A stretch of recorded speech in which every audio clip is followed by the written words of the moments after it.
Hello everyone, Learn Geography with Changhamitra চেনেলৰ অন্য এটা ভিডিঅ'লৈ সকলোকে পুনৰবাৰ স্বাগতম জনাইছো। আশা কৰোঁ সকলো ভালে আছে আৰু নিশ্চয় নিজৰ সপোন দিঠক কৰাৰ যাত্ৰাত কঠোৰ পৰিশ্ৰমেৰে আগুৱাই গৈ আছে। আজি আপোনালোকৰ বাবে আমাৰ চেনেলৰ পৰা আগবঢ়োৱা জিলাখন হৈছে অসমৰ আটাইতকৈ কম জনসংখ্যা থকা জিলা ডিমা হাছাও। ভিউৱাৰসকলৰ ভিতৰত যদি কোনোবা ডিমা হাছাও জিলাৰ আছে তেন্তে কমেন্ট কৰি জনাব দেই। এতিয়া আহক ডিমা হাছাও জিলাৰ বিষয়ে অলপ বিতংকৈ জানো।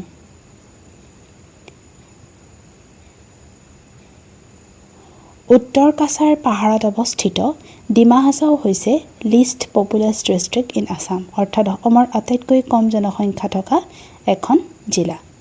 ডিমা হাছাওৰ উৎস বা উৎপত্তি ডিমাছা ভাষাৰ পৰা আহিছে।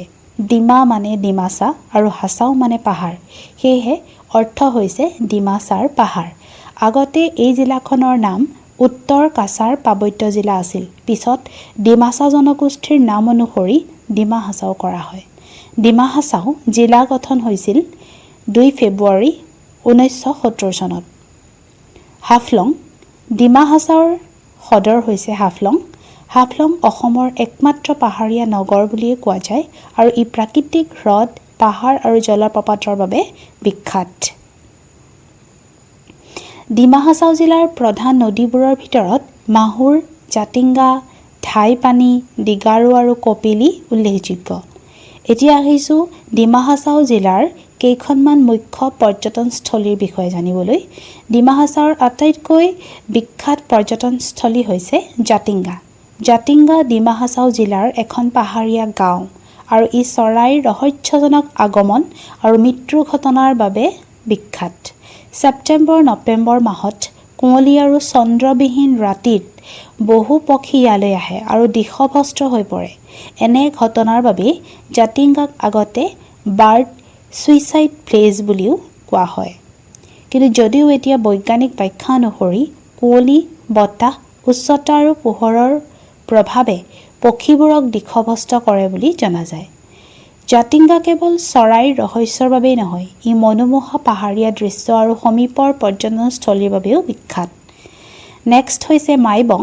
মাইবং হৈছে অসমৰ ডিমা হাছাও জিলাৰ অৰ্থাৎ পুৰণি কাছাৰ, উত্তৰ কাছাৰ পাহাৰৰ অন্তৰ্গত এখন অতি গুৰুত্বপূৰ্ণ চহৰ। ই এসময়ত ডিমাছা কছাৰী ৰাজ্যৰ ৰাজধানী আছিল। পাহাৰীয়া নদী মাহুৰৰ পাৰত অৱস্থিত এই ঠাইখন প্ৰকৃতিপ্ৰেমীসকলৰ বাবে এক অন্যতম আকৰ্ষণীয় কেন্দ্ৰবিন্দু। ইয়াতে ডিমাছা ৰজাসকলৰ দিনৰ শিল কাটি নিৰ্মাণ কৰা ঐতিহাসিক ঘৰ আৰু মন্দিৰ দেখিবলৈ পোৱা যায়। ইয়াৰ ভিতৰত ষ্ট'ন হাউচ বা শিলৰ ঘৰ আটাইতকৈ বিখ্যাত। নেক্সট হৈছে উমৰাংচু। উমৰাংচু হৈছে অসমৰ ডিমা হাছাও জিলাৰ মেঘালয় সীমান্তত অৱস্থিত এক অত্যন্ত ধুনীয়া পাহাৰীয়া ঔদ্যোগিক চহৰ আৰু প্ৰকৃতিপ্ৰেমীসকলৰ বাবে স্বৰ্গস্বৰূপ। উমৰাংচুৰ এক অন্যতম ডাঙৰ পৰিচয় হৈছে প্ৰতি বছৰে ইয়াত অনুষ্ঠিত হোৱা ফেলকন ফেষ্টিভেল। চাইবেৰিয়া আৰু মংগোলিয়াৰ পৰা লাখ লাখ পৰিভ্ৰমী চৰাই আমুৰ ফেলকন অক্টোবৰ আৰু নৱেম্বৰ মাহত উমৰাংচুৰ কপিলি জলাশয়ৰ কাষলৈ আহে। এই চৰাইবোৰৰ সংৰক্ষণৰ বাবে সজাগতা বৃদ্ধি কৰিবলৈ আৰু ডিমা হাছাও পৰিষদে কলা সংস্কৃতিক বিশ্ব দৰবাৰৰ নিবলৈ ইয়াত এটা ডাঙৰ সাংস্কৃতিক উৎসৱ অৰ্থাৎ ফেলকন ফেষ্টিভেল আয়োজন কৰে। ইয়াতে থলুৱা খাদ্য, সংগীত আৰু ফেশ্বন শ্ব'ৰ প্ৰদৰ্শন কৰা হয়। উমৰাংচু আৰু সমগ্ৰ ডিমা হাছাও জিলাৰ ডিমাছা জনগোষ্ঠীৰ এক অন্যতম পৰিচয় হৈছে জুদিমা। ই চাউলৰ পৰা তৈয়াৰ কৰা এবিধ পৰম্পৰাগত পানীয়। উল্লেখযোগ্য যে জুদিমাই উত্তৰ পূৰ্বাঞ্চলৰ ভিতৰত প্ৰথম কোনো থলুৱা পানীয় হিচাপে GI টেগ অৰ্থাৎ জিঅ'গ্ৰাফিকেল ইণ্ডিকেশ্যন লাভ কৰিছে। উমৰাংচু কেৱল পৰ্যটনৰেই নহয়, ঐতিহাসিক দিশৰ পৰাও চহকী। ইয়াত প্ৰচুৰ পৰিমাণে লাইমষ্টন অৰ্থাৎ চূণশিল পোৱা যায়, যাৰ বাবে ইয়াত বিখ্যাত ডালমিয়া চিমেণ্টৰ দৰে বৃহৎ চিমেণ্ট ফেক্টৰী গঢ়ি উঠিছে। ইয়াত ঝুম পদ্ধতি ব্যৱহাৰ কৰি অৰ্থাৎ ঝুম কাল্টিভেশ্যন কৰা হয়। ইয়াৰ উপৰিও জৈৱিক পদ্ধতিৰে কৰা আদা, হালধি, সুমথিৰা টেঙা আৰু আনাৰসৰ বাবে জিলাখন বিখ্যাত। জিলাখনত প্ৰচুৰ পৰিমাণে চূণশিল আৰু কয়লা পোৱা যায়, যিয়ে স্থানীয় চিমেণ্ট উদ্যোগৰ কেঁচামাল হিচাপে যোগান ধৰে।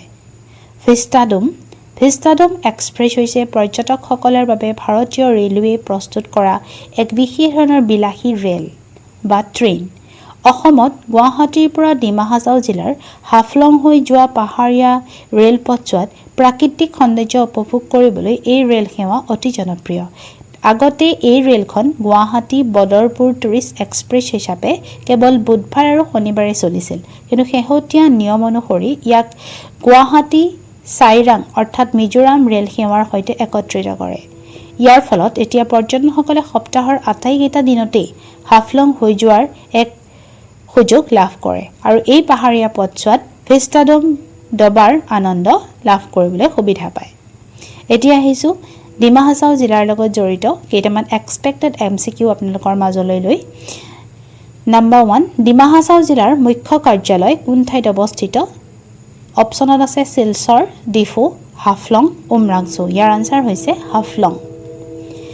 হাফলং কিহৰ বাবে বিখ্যাত? অপশ্যনত আছে অসমৰ চাহ নগৰী, অসমৰ একমাত্ৰ পাহাৰীয়া পৰ্যটন স্থান, অসমৰ ৰেচম নগৰী, অসমৰ তেল নগৰী। ইয়াৰ আনচাৰ হৈছে অসমৰ একমাত্ৰ পাহাৰীয়া পৰ্যটন স্থান।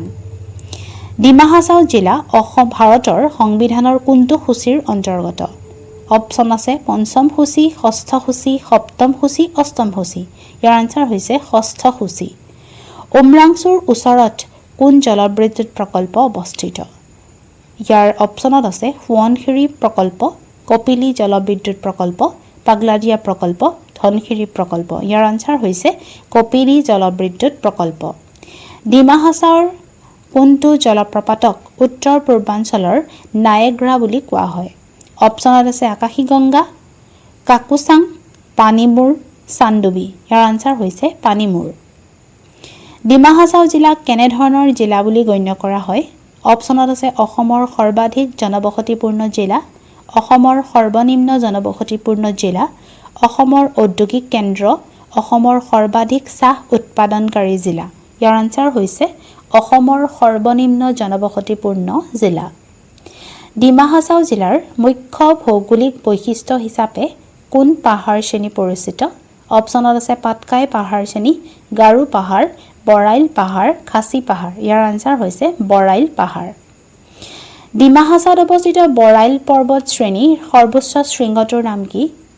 অপশ্যনত আছে হেম্পেউটপেট, তুমজাং, থিংথুবু আৰু জাম্ফু। ইয়াৰ আনচাৰ হৈছে থিংথুবুং। ডিমা হাছাও জিলাৰ পূব সীমা কোন কোন ৰাজ্যৰ সৈতে সংলগ্ন?